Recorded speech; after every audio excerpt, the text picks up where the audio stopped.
In this video, we're going to be creating an improvisation, all on the white keys, both hands. Right hand is going to have octaves on the white keys, but not block. They're going to be broken somehow. An F, G, D. So I just created that little rhythmic figure. The left hand is going to be working in white key, beginner's position, pentascales. So this is the D position. I could move it to F, G, but I have this figure, broken octaves in the right hand, and pentascale idea. I don't know what I'm going to do, but I'm going to do something slow here so that I can coordinate it. In the D position. See, I already changed.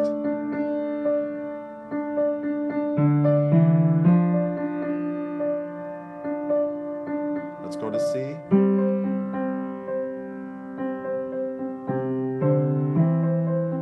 I changed my figure so that I could easily coordinate it. So I am going to officially change it. I think that's what I'm going to do. Now here it is.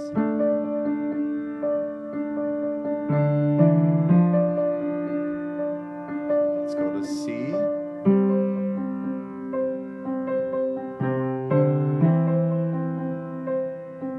Let's go to A. So notice I sped this up. Again. Let's go to G. F.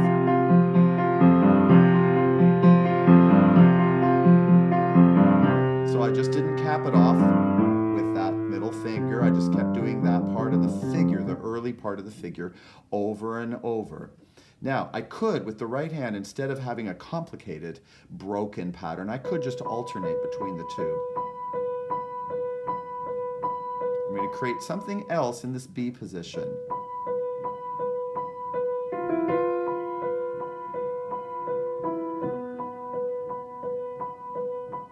Has a lot of anticipation in it.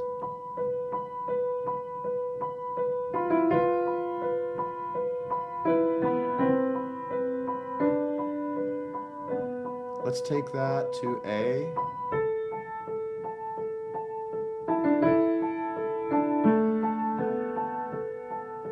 Again. Back to B. Now this alternation could go faster.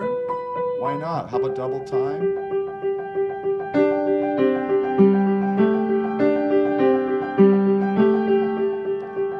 Take this idea that I just created now, take it down here. What if it is also double time?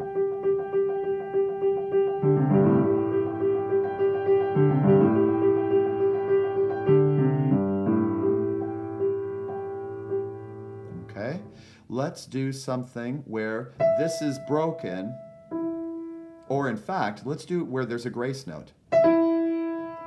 Something that's more angular. And then create some sort of melodic idea down here.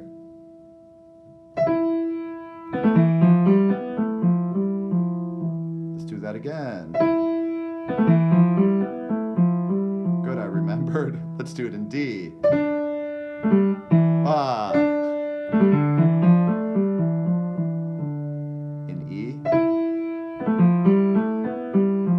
I changed it. All right, but you get the idea. In C,